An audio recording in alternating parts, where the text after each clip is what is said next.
প্ৰিয় বন্ধুবৰ্গ, আহকচোন আজি আমি নৰসিংহৰ বিষয়ে আলোচনা কৰোঁ।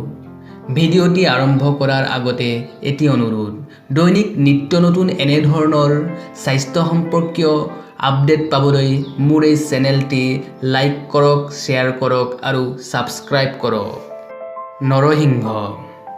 নৰসিংহ এবিধ বহুবৰ্ষীয় গুল্ম জোপোহা জাতৰ উদ্ভিদ।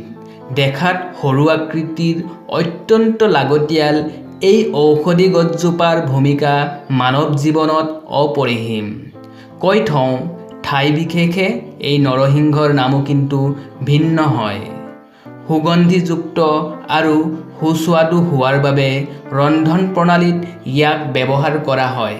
কিন্তু ঔষধি হিচাপে যদি আপুনি এই নৰসিংহক পৰ্যবেক্ষণ কৰে তেনে অবাক নহয় নোৱাৰিব। নৰসিংহক কেৱল খাদ্য আৰু ঔষধি হিচাপেই যে ব্যৱহাৰ কৰা হয় এনে নহয়।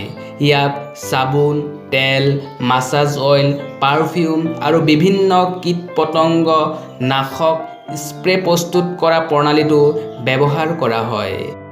আহকচোন এতিয়া মানৱ দেহত নৰসিংহৰ কিছু উপকাৰিতাৰ বিষয়ে জানি থওঁ। নৰসিংহ পাতে চুলি আৰু নখৰ সৌন্দৰ্য বৃদ্ধি কৰে। অকালতে চুলি সৰা, পকা, উফি আদি ৰোধ কৰিবলৈ নিয়মীয়াকৈ নাৰিকল তেল আৰু লগত নৰসিংহ পাতৰ ৰস মিহলাই লগাওক। ইয়াত যথেষ্ট পৰিমাণে ভিটামিন এ থকাৰ বাবে নৰসিংহ পাত চকুৰ দৃষ্টিশক্তিৰ বাবে যথেষ্ট উপকাৰী।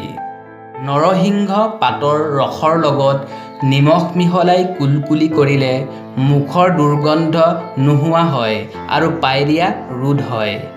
বদহজম আৰু এচিডিটি নৰসিংহই দূৰ কৰে।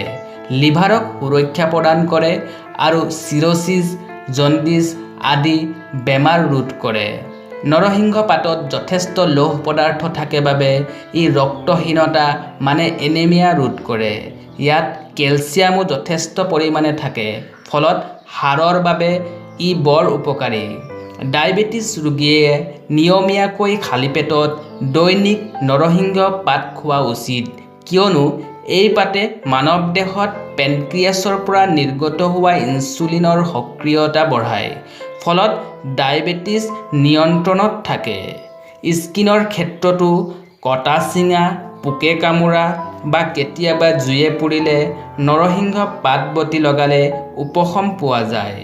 সৰ্বশেষত এণ্টিবেক্টেৰিয়েল, এণ্টিফাংগেল, এণ্টিঅক্সিডেণ্ট গুণেৰে পৰিপুষ্ট প্ৰকৃতিৰ এই অনবদ্য দানবিধ নিয়মিত খোৱাৰ অভ্যাস গঢ়ি তোলক।